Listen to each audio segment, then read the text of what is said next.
So I think that ways to cope right now, first and foremost, are just natural, basic needs. We'll start there.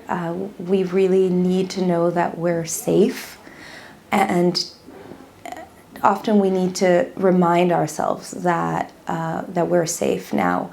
And the way to do that is actually to connect to our normal daily lives and routines. So trying to stick to our, our routines, our schedules, getting up and getting dressed and going to work and exercising and finding time to spend with family as we normally would. It doesn't mean that the terrible thing didn't happen. It doesn't mean that it's not ongoing and that we're coping, and it doesn't ensure that we're safe really forever, but it definitely helps us regain control of our own reactions and to ease the overwhelm and the symptoms of distress. And part of that basic need is reconnecting or maintaining connection with others. So finding time to spend with our loved ones, even if we don't feel like it, even if we have a lot of work to do, even though there are other people who need us, we really need to find time to be with our family, because it reminds us that, that not all is lost, and there's a lot worth fighting for. And also they need us, they need us in their lives. And that is a huge part of the healing process, and we see that with many of those affected directly, is that actually their connection to their family and community is, in many ways, more valuable, or let's say the first requirement in healing.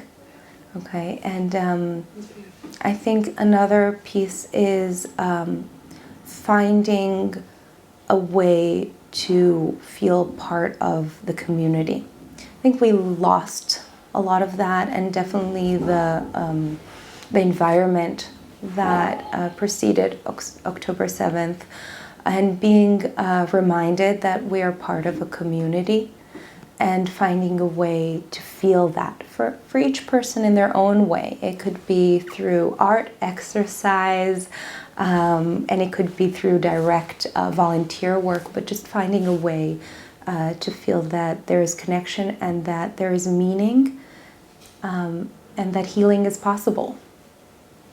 It's beautiful. The reason that community and connection to others is so vital in healing from trauma is because trauma disrupts our connections, and it puts into question our ability to trust one another, especially when trauma is caused by other human beings. And exactly in that point of destruction is where the healing process needs to begin, is reminding ourselves that we can trust other people, that there is good in relationships, and that relationships breed growth and beautiful things. And I think that it's really amazing to see how natural that is. That's actually not a psychological or psychiatric or medical intervention. It's a basic human need. We feel safer when we're together. And there's a natural inclination for that. And sometimes what we need to do as professionals is not get in the way of that, and reinforce those connections and encourage those connections, and the rest happens naturally. But sometimes, and this I want to add, but sometimes those basic tips are not enough, and people with amazing families and communities still need professional support, and it's not because they don't have those things.